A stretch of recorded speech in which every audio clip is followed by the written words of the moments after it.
What's up, everybody? Happy Wednesday. Hope all you're having a great day so far today. Getting into this episode, the only thing I liked, honestly, about the Michael scene was him being domestic. You know what I'm saying? Like getting spit up on by the kid and Wiley forgetting his workbook and Michael just all over the place. I enjoy seeing that because that's different. You know what I'm saying? I love seeing parents on this show be parents. You know what I mean? Like be normal. Because that seemed like a pretty normal parent type of morning. You know what I'm saying? Like you trying to get ready for work, kids spitting up on you, another kid going to school and forgetting their workbook, you running late for the office or wherever you work, and now you got to get this kid his workbook, and it was fun to watch that. It was refreshing to see because now Michael got a glimpse of what Willow has to go through on a lot of mornings, with the kids and stuff like that. And what's funny is that it be like that. You know what I'm saying? Like mostly with the mother. You know what I'm saying? Like you see that the mother does it so effortlessly and easy. You want to know why it's easy? Why the mother always make it look easy, or the one parent makes it look easy? Because they do it all the time. They're the primary ones doing it. You know what I'm saying? So that's how they make it look easy. Practice makes perfect. So it was good to see Michael in that light. The rest of the conversation, I didn't care for. I ain't care for it. I mean, I am happy that he's, not gonna side with Drew on the whole Nina beef. I'm glad that he bowed out of that one. And he learned his lesson from that. Ain't no good gonna come from it. If Drew want to go up against Nina by himself, let him do it. You know what I mean? If he want to go toe to toe with her, let him do that on his own. You know what I'm saying? Keep the peace at home, because obviously Michael's marriage is more important than getting revenge on Nina. It's like all you're gonna do is mess up your marriage even more. Willow is just now coming around to him again and stuff like that. So why rock the boat? Why do all that? And I get where, Willow coming from. Like she want Michael to reconcile with Sonny and stuff like that and fix his relationship with Sonny. But my whole thing is ain't nothing to fix until Sonny finds out the truth. And that's what I want. I want Sonny to know the full scope of things before him and Michael even think about reconciling. Because I feel like if him and Michael get cool again, it's gonna blow up, and it's gonna blow up again once Sonny does find out the truth, because it's only a matter of time. He gonna find out one way or the other. So anyway, moving on from that, it was at first I wasn't keen on Gregory and Finn being at the funeral, because I mean I get why they were there, because of support. But that was a sad scene. That was real hard to watch. And I feel like the actors knocked it out of the park, in my honest opinion, because it was hard to watch Gregory just sit there and just struggle. He was just having a whole episode and stuff like that, and trying to tell Finn what to do, like trying to tell Finn, like, listen, talk me through it, and this, that, and the third, get my mind off of it. And it was kind of weird watching Gregory tell Finn what to do in that, because Finn is a doctor. It's like Finn should have experience with stuff like that. You know what I'm saying? Maybe he never dealt with ALS patients before, but he should have some type of experience on what to do when somebody having like an episode or such. But it was crazy. That was A+ acting in my book. And Finn is starting to realize like Gregory is slipping away faster than expected. So BLQ and Chase might want to speed up that wedding process. I'm just saying, because that man might not be around much longer. Well, he might not be able to stand and walk and talk and all that stuff any much longer, because it seemed like that ALS is taking over him quickly. Way quicker than they thought. He probably thought maybe by April, May, he would be down for the count or whatever, but it's approaching maybe a few months earlier than predicted, which is crazy. So anyway, moving on from that, the memorial service was beautiful. I let me tell y'all something. When I watched this episode, I thought, Alexis's eulogy was beautiful. The only scene I didn't really like, and this is just my opinion, I didn't like them being at the cemetery just putting down flowers on a patch of dirt.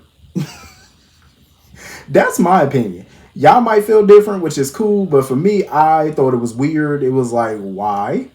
You know what I'm saying? There's no body there. And it just looked like they covered up the dirt or something, like there's a casket or something there. I'm like, What is there a casket underneath that dirt? Because I'm like, there's no body, there's no remains. So I'm like, why do that? I don't know. It felt very weird. Just my honest, humble opinion. I still thought the service was beautiful, but I felt like if there's no remains, then they should have just skipped the whole outdoor cemetery funeral and just had a little memorial at Windermere. You know what I'm saying? That's what I felt like they should have did. Again, just my opinion. But it was still beautiful. I love how everybody was up, bum rushing Trina and stuff, giving her hugs. You would have thought Trina was a widow or something. Like you would have thought her and Spencer were married, because everybody just giving her hugs and stuff like she the Black Widow. I'm like, what's going on? But I loved it. It was wonderful to see Cameron. I'm glad Cameron could show up. Um, Cameron is still a gentleman. He's still a gentleman because he's still better than me. Like you could tell, he still got unfinished business with Jocelyn. The way he looked at her and stuff like that, you could tell. Like he still care about her and whatnot. But like I said, he better than me because I wouldn't have gave Jocelyn no hug. I'm just saying. But I get why he did it. You know what I'm saying? Because he still care about her. Plus, they still friends, and they're mourning another friend slash family member. So I get it. Um, because I know Jocelyn probably didn't know what to expect from Cameron. You know what I mean? Like that's why she was like, "Oh, can I get one of those?" Like all nervously and stuff like that. She didn't know what to expect from him. She didn't know if he was gonna tell her to get out his face. Like, but I like how he handled himself. He did it good. And I love how he had his scenes with Laura and stuff like that, and got reacquainted with her and whatnot. Um, but I'm glad that Trina respected the fact that as much as people are wondering how she's holding up and how she's doing, I love how giving her condolences and stuff. And I love how she gave them her condolences as well, because they knew Spencer way longer than she did. They knew Spencer since childhood, so I love how she respected that aspect of their relationship and stuff. Um, I felt bad for Trina, and I totally agree with Curtis and Portia. I feel like she should not be making major decisions right now. This is the grief talking. I could understand her not wanting to go to Paris. That part I get. After everything that happened, I get why she wouldn't want to go there, but to completely just forget about school in general, like she don't even want to go back to PCU. I totally get where Curtis and them are coming from. I feel like she need to take some time, not make any major decisions right now, because I feel like she need to get back to her life at some point, and continue on the path that she was on, because Trina's too smart and too bright not to further her education, because clearly the girl is going places. And I just feel like that was the grief talking. Um that's all that was talking. She just grieving. I feel like she not thinking clearly. But I really do hope that she, gets back on track with her schooling. Like I said, I don't blame her for not wanting to go back to Paris, but at least go back to PCU. You know what I'm saying? Finish your education, finish what you started. That's what I'm hoping that she does. Um, so moving on from that, I'm glad Sam told Dante, it's okay for him to grieve as well, for him to mourn Spencer too, because at the end of the day, they all were Spencer family. You know what I'm saying? You might not have been that close to him or whatever the case, but y'all were still family. So, but I know Dante got a lot on his mind right now with this whole FBI investigation and all this shit going on with Sonny getting shot at. But I'm also glad that Dante didn't tell Sonny about the feds and Jagger and stuff investigating this. I'm glad he didn't tell him, because at the end of the day, I know morally he would love, as a son, he wanted to give Sonny a heads up. But as a cop, it's like, yeah, I can't tell you. You know what I'm saying? So I'm glad he had his cop hat on. He was thinking like, nah, I can't tell you. Nor should he. You know what I'm saying? Because you still a cop though. You're a son, but you still a police officer, so you can't really say too much. Um, and I know a big part of him wanted to tell Sonny, but it is what it is. I think Sonny gonna find out eventually. I mean, Jagger's still in Port Charles, so obviously Sonny gonna bump into his ass at some point. And I can't wait for that little showdown. I can't wait to see Jagger and Sonny see each other. It's been a while. Um, I'm so tired of Cyrus Renault. I really am at this point. I'm tired of his ass. Like, he done showed up to the funeral. I was so happy when Cyrus just stayed in the background at the funeral service. I was happy. Just stay your ass in the back. Don't speak to nobody. Nobody definitely was trying to speak to him, which is totally understandable. But I couldn't stand the fact that he had the balls to show up to Windermere. I don't blame Ava for like basically telling him like, "What the hell are you doing here?" You know, it's ridiculous for him to pop up there and for him to really try to play victim, talking about, "Oh, I wasn't expecting that much hostility." I agree with Laura. It's like, what the hell were you expecting?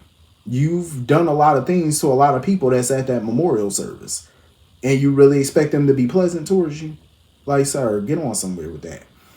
Um, like I'm just tired of Cyrus trying to force his way into Laura's life. It's like, sir, respect her boundaries and respect her wishes. If she don't want you around her until she contacts you, respect that. You know what I'm saying? Like, because the more he keeps trying to bombard her and stuff like that, it's giving creep. Like you just giving creepy vibes. Like back off sometime. Um, but I hope we get to see Lil Cameron again. You know what I'm saying? I hope we get to see him more often and whatnot. Because it was definitely great to see him. I felt bad for Alexis. Like I could tell the look on Alexis' face. She looked like she wanted to take a sip of liquor. I could see it all over her face. She wanted a drinky drink.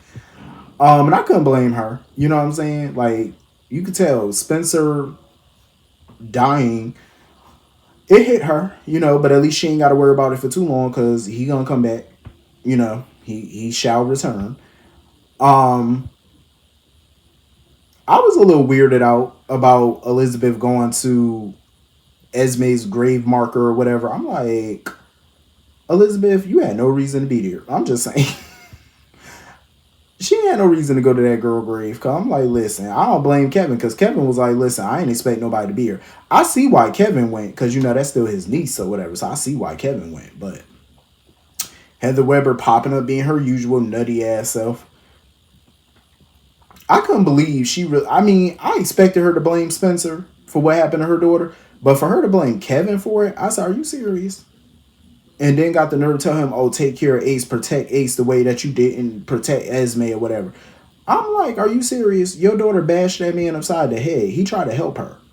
He tried more than once to help that girl. Esme was beyond help. Okay, there's nothing nobody could have done for Esme, not even Kevin. So I really hope that Heather's words didn't, get to Kevin or nothing, or make him feel like, damn, I should have done more for Esme. No, you shouldn't have, because you did all you could. That girl, she had the mark of Cain on her. She was evil. So there was nothing Kevin or Laura or anybody could have done. They all been nice to her. They all tried to help her, and look what happened. That's not on him. At the end of the day, I wouldn't pay Heather no bit of mind. She could sit here and spew her venom all she want to. I wouldn't pay that lady no mind. I'm just saying. Like that, I'd be Ray Charles to the bullshit at this point. I'll just tell them cops, guards, get her out. Let her go. Go. That's what I would have did to her, because I'm like, you're not going to come here on this auspicious occasion and just, spew your little hate at me. Like, nope. If I was Kevin, I would have had to get that guard a couple dollars and tell him turn his head, because I'm about to introduce her to Ike Turner real quick. I'm just saying, like, Heather little nutty ass. I'm surprised she up in there chained up. I thought she would have broke out of the joint to come near.